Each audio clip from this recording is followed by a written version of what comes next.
Olá, bem-vindo e bem-vinda ao Ponto 3 de hoje. E o nosso assunto com certeza interessa a todos, os cuidados com a visão.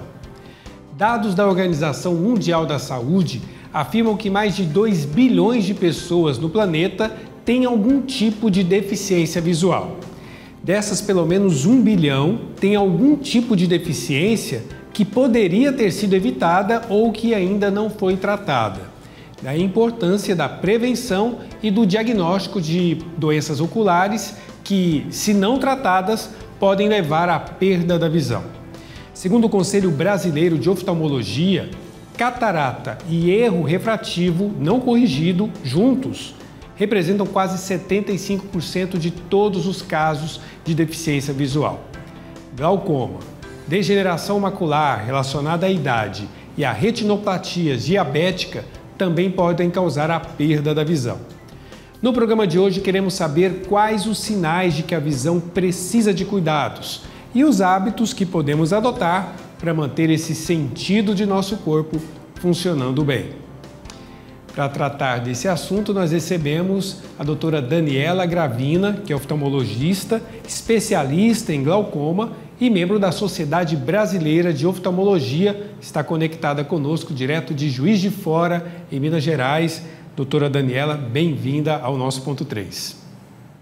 Obrigada, Diego. Obrigada pelo convite. Gostaria de agradecer por estar aqui hoje representando a Sociedade Brasileira de Oftalmologia e estar tirando algumas dúvidas, respondendo algumas perguntas aí. Muito obrigada. Muito obrigado e ajudando com certeza o espectador aos cuidados com esse sentido, né? Nós temos 5 sentidos, a visão é um deles.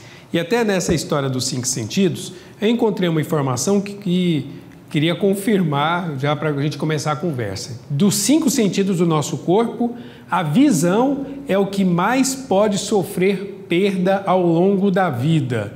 Qual a razão dessa constatação? Exatamente, Diego. A gente vai envelhecendo, né, com o tempo, e com isso a visão ela vai sofrendo algumas alterações e com isso pode ter diminuições reversíveis e algumas irreversíveis, né? Então, por isso é sempre importante ter um acompanhamento periódico com o oftalmologista para poder detectar isso precocemente. Eu posso dizer que é natural que ao longo da vida as pessoas, por exemplo, passem a precisar de usar óculos ou terem algum problema, a desenvolver algum problema de visão? Sim, tem uma chance maior, né? Não quer dizer que com o envelhecimento vá ter alguma doença, alguma patologia. Por isso é sempre importante ter esse acompanhamento, né? O uso do óculos com o envelhecimento, a gente vai precisar dele mesmo, principalmente para leitura, né? Que é o cansaço visual, é o que a gente chama da presbiopia, mas não quer dizer que estar envelhecendo vá ter alguma doença certa ocular. Muito bem, nós estamos falando de envelhecimento, mas vamos tentar aprofundar nas causas, né?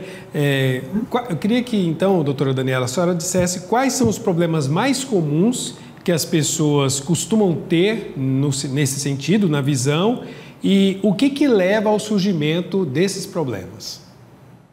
Bom, o mais comum que a gente vê é a catarata, né? Que é o envelhecimento do olho. Catarata é justamente isso, à medida que a gente vai envelhecendo, o cristalino que a gente tem, ele vai envelhecendo.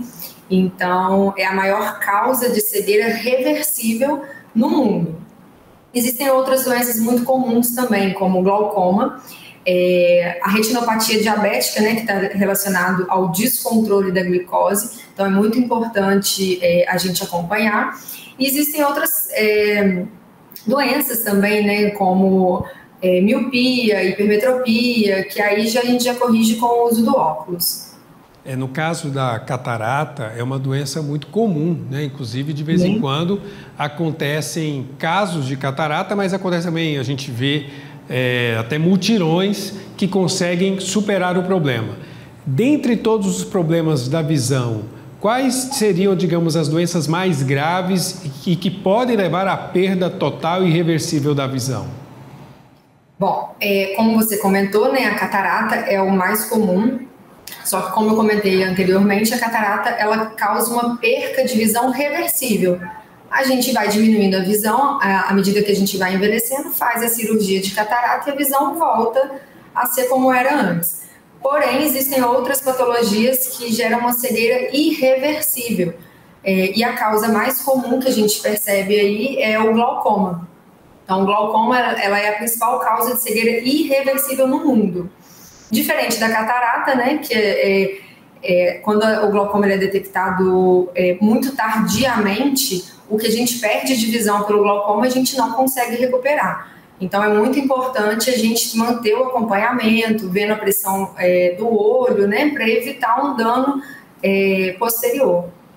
A primeira pergunta que eu fiz, a partir dessa constatação de que a visão é a que mais pode sofrer perda ao longo da vida, é porque comparado com os outros sentidos, por exemplo, com o tato, né, com o nosso corpo todo, parece que a visão está localizada em um único lugar, por isso parece até contraditório que a gente perca tanto nesse sentido. Agora, quais são os sinais que a gente tem que ficar atento desde a infância até a idade adulta e a velhice, para que a gente está apresentando problemas de visão? Por exemplo, outro dia eu apresentei uma sensibilidade à claridade. Passou. Fui no oftalmologista, não identificou nada. Mas tenho pessoas que têm a pressão do olho alterada, isso já é um outro sintoma mais sensível. Mas eu estou entendendo que talvez hajam sintomas que as pessoas não deem a devida atenção. Então, queria, doutora Daniela, que dissesse quais são os sinais que mostram que a nossa visão está precisando ter atenção e cuidados das pessoas. Bom, o sinal mais importante que a gente observa seria a baixa de visão mesmo. Então, alguma coisa que você fazia que com o tempo você passa a não fazer. Vou te dar alguns exemplos. Ver televisão, a uma certa distância o paciente assistia a televisão tranquilamente, com o tempo aquilo ali foi embaçando, foi ficando ruim. Dirigir também, isso a gente percebe que o paciente já vem relatando essa dificuldade, que antes enxergava muito bem a dirigir e com o tempo começa a ter essa dificuldade. Coisas que fazem o dia a dia, que com o tempo você começa a perder essa destreza mesmo, e aí tem que ficar atento. Vermelhidão, lacrimejamento, dor nos olhos, são coisas também que a gente tem que ficar atento, principalmente hoje em dia com o excesso de uso de tela, celular, computador, são coisas que a gente tem que estar sempre observando. Aliás, interessante esse novo hábito, né? Porque antigamente as pessoas que estudavam muito, que liam muito, acabavam precisando cada vez mais cedo do uso do óculos, tanto que o uso do óculos ficou sendo sinônimo de inteligência, né? A pessoa estuda muito, lê muito, aí acaba tendo essa deficiência visual e precisando usar o óculos. Mas hoje, pelo menos assim, de forma leiga, né, a minha observação, a gente vê cada vez mais cedo pessoas que não leem muito, mas usam muito as telas, precisando do uso do óculos. Aí eu queria, doutora, que parece óbvio, né? A gente fala, tem que sentar mais de longe. Minha mãe sempre falava isso, senta longe da televisão, lê o livro debaixo da luz. Mas quais os cuidados que as pessoas têm que ter diante da leitura em papel e da visão das telas para cuidar bem da visão? Exatamente. Sua mãe está muito certa em todos esses cuidados que ela tinha com você. A leitura, né? A gente ver televisão, mexer em celular muito próximo do olho, aquela luz ali diretamente em contato com o olho gera um cansaço visual. Então, e sempre quando a gente está atento a alguma atividade, a gente pisca menos os olhos e isso gera um ressecamento, gera um lacrimejamento, uma ardência após a atividade. Então, o que a gente recomenda? Sempre que for estudar ou fazer uma leitura prolongada na frente da tela, evitar exceder o tempo de meia hora, 20 minutos a meia hora. Sempre que der esse tempo, dá um intervalo, desvia o olhar para uma imagem um pouco mais distante, para poder dar um conforto muscular, um conforto visual. Sempre usar colírio para lubrificar os olhos, evitar mexer em celular ou ver televisão também com a luz apagada, isso gera um desconforto. São pequenos cuidados que fazem diferença na qualidade visual do paciente. E olha que interessante, você deu aqui orientações que cabem para o uso doméstico, para o uso de todos nós. Mas e o trabalhador que está diante de uma tela o dia todo, horas a fio, e que às vezes não pode desviar o olho da tela. Como é que ele faz esse descanso, né? Que atos que ele precisa ter ali durante, sei lá, o seu tempo de expediente para descansar a visão daquela claridade da tela? E até pergunto, a luminosidade da tela, ele pode buscar diminuir, e isso pode favorecer a visão ou força ainda mais se diminui a claridade? Não, com certeza. Esse tipo de paciente, né, que até tem aumentado nos consultórios por conta de home office, né, após pandemia, a gente orienta que a mesma orientação, não exceder meia hora de uso contínuo, não precisa levantar da frente do computador, é só desviar o olhar, coisa de 1 minuto, até menos. Isso faz uma diferença muito grande. E mesmo ele não conseguindo, aí é isso, diminuir o brilho da tela. E aquele paciente que usa óculos, colocar uma proteção no óculos, né? Um filtro, algo do tipo que dê um conforto visual. E nunca esquecer de usar o colírio, né? O lubrificante. E aí agora eu vou entrar na pergunta sobre o colírio. Porque nós temos colírios que precisam de recomendação médica e outros que não precisam. Como é que eu faço essa diferenciação e qual é a forma correta de pingar o colírio, quantas vezes por dia, como é que é? Isso, aí vai depender de cada caso, né? O colírio lubrificante, ele é apenas para lubrificar. Então, tem pacientes que sentem conforto usando 1 vez ao dia, 2 vezes ao dia. O que a gente recomenda é, no mínimo, pelo menos 3 vezes ao dia, porque hoje em dia a gente usa muito celular, no calor é ar-condicionado, então isso tudo faz com que o olho resseque. Então, pelo menos 3 vezes ao dia, mas sempre tem aquele paciente que precisa de mais ou menos, né, e tá tudo bem. Isso é em relação ao colírio lubrificante. Você trouxe um ponto muito importante, né, sobre a automedicação. Então, existem outros tipos de colírios no mercado, com antibiótico, corticoide, e que não deve ser usado de forma de alta medicação, né? Sempre procurando um colega, um oftalmologista, para poder prescrever a medicação correta, porque dependendo, ao invés de melhorar, pode piorar o quadro do paciente. Eu até conheço uma pessoa, uma amiga, que usa maquiagem e quando ela usa a maquiagem o olho fica irritado, fica vermelho. E ela vai, pega um colírio e pinga, o olho fica clarinho. Só que eu observei que a caixa do colírio tem uma tarja vermelha. Eu falei, mas será que esse colírio é para esse uso tão frequente? Existe um colírio para clarear o globo ocular e que pode ser usado frequentemente nesse caso, por conta de irritação de maquiagem, por exemplo? Isso aí acontece muito, né? Pacientes que às vezes têm essa hiperemia, essa vermelhidão nos olhos e usam colírios para poder clarear. Não é o ideal porque a gente mascara o que está acontecendo, a gente tem que tratar a causa. Então, se é uma alergia, tem que passar um colírio de antialérgico, se é uma conjuntivite, tem que tratar e assim por diante. Então, não é o ideal. O ideal é, sentir qualquer coisa, procurar um oftalmologista para a gente poder tratar da forma correta.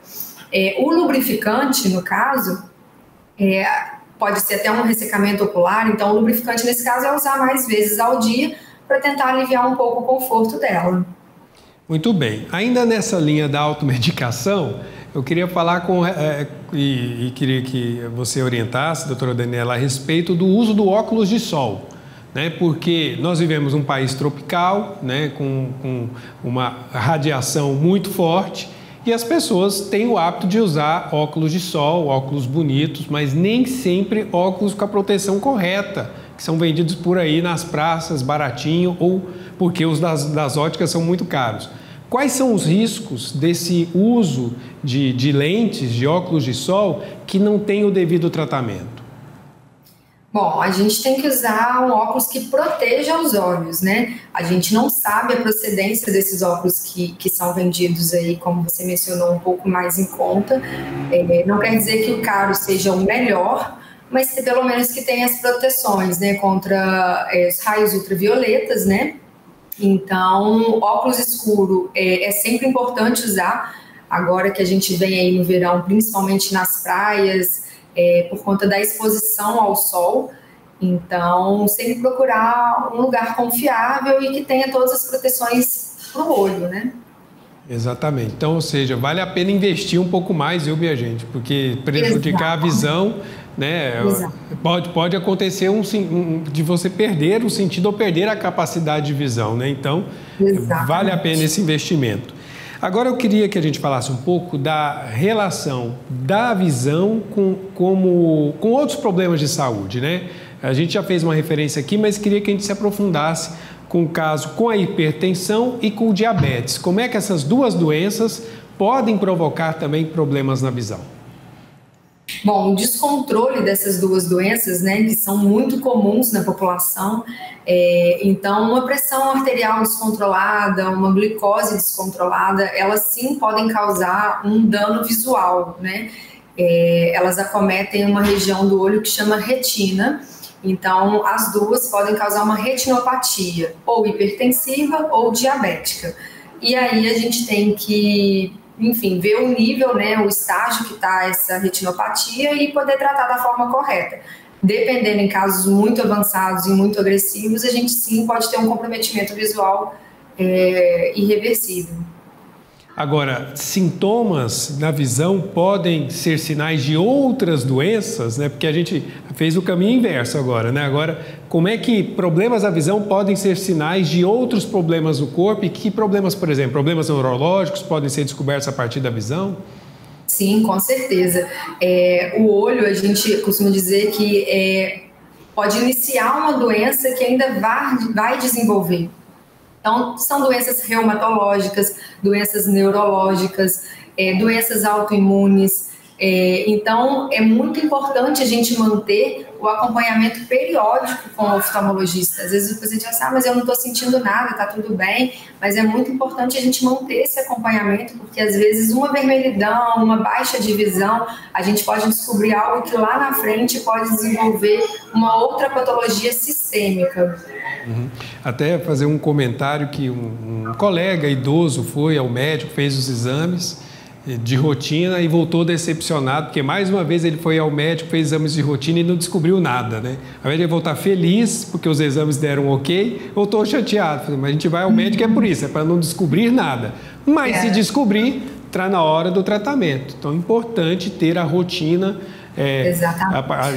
inclusive à medida que a idade vai chegando, para poder cuidar bem dos nossos sentidos. Eu quero trazer um dado e pedir um comentário seu, doutora Daniela, porque tem um estudo que diz que catarata e erro refrativo não corrigido, juntos, essas duas condições, representam quase 75% de todos os casos de deficiência visual.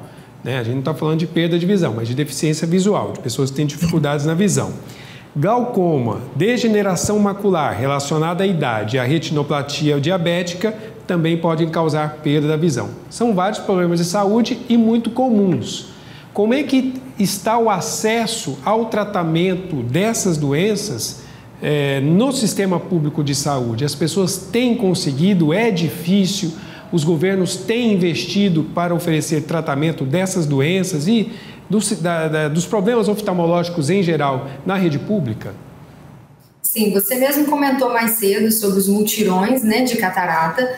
Então, existe uma fila de espera, né, para cirurgias de catarata, que aí a gente realiza esses mutirões e consegue reduzir o número, né, dos pacientes que estão aí aguardando a cirurgia.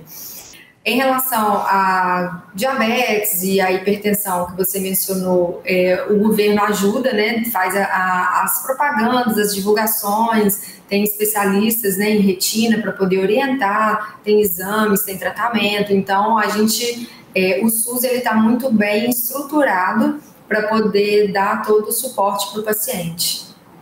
Muito bem. Agora, com relação aos idosos, né? A gente, na nossa grande audiência aqui, temos muitos idosos que nos acompanham e que têm essa dificuldade adquirem, né, a dificuldade na visão próprio do tempo da vida, como a gente disse. Agora, que cuidados podem ajudar os mais jovens para chegarem com uma visão melhor nessa fase da vida? E que cuidados os idosos, já nessa fase da vida, devem ter com esse sentido?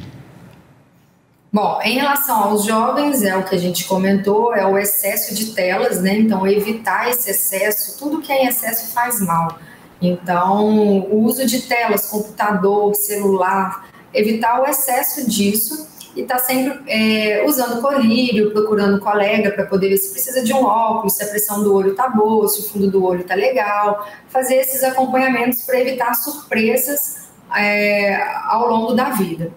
Em relação aos idosos, acompanhamento, né? A partir do momento que começou a catarata, acompanhar de perto, para no momento certo fazer a cirurgia e voltar aí à qualidade de vida que igual era antes mesmo. Então, ou seja, mesmo o idoso, depois que faz a cirurgia de catarata, pode voltar a ter uma visão de qualidade, mesmo na terceira idade. Sim, se o problema for pela catarata, sim. Que bom.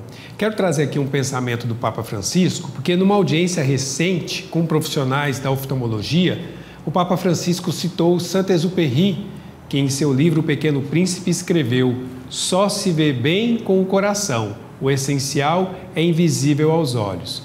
Mas o Papa completou, abre aspas, "Ver com o coração é ver o mundo e nossos irmãos e irmãs através dos olhos de Deus. Jesus nos convida a renovar nossa maneira de ver as pessoas e as coisas." Fecha aspas. Então, no programa de hoje, conversamos sobre os cuidados com a visão e eu agradeço a doutora Daniela Gravina, que é oftalmologista, representando aqui a Sociedade Brasileira de Oftalmologia, que conversou conosco direto de Juiz de Fora, em Minas Gerais. Muito obrigado pelas orientações e por sua participação. Obrigada, Diego. Espero que tenha servido para ajudar a população. Lembre sempre de pelo menos uma vez ao ano procurar o oftalmologista, porque para a gente poder detectar doenças o quanto antes possível. E muito obrigada pelo espaço. Obrigado mais uma vez e obrigado a você que acompanhou o Ponto 3 de hoje. Até a próxima semana.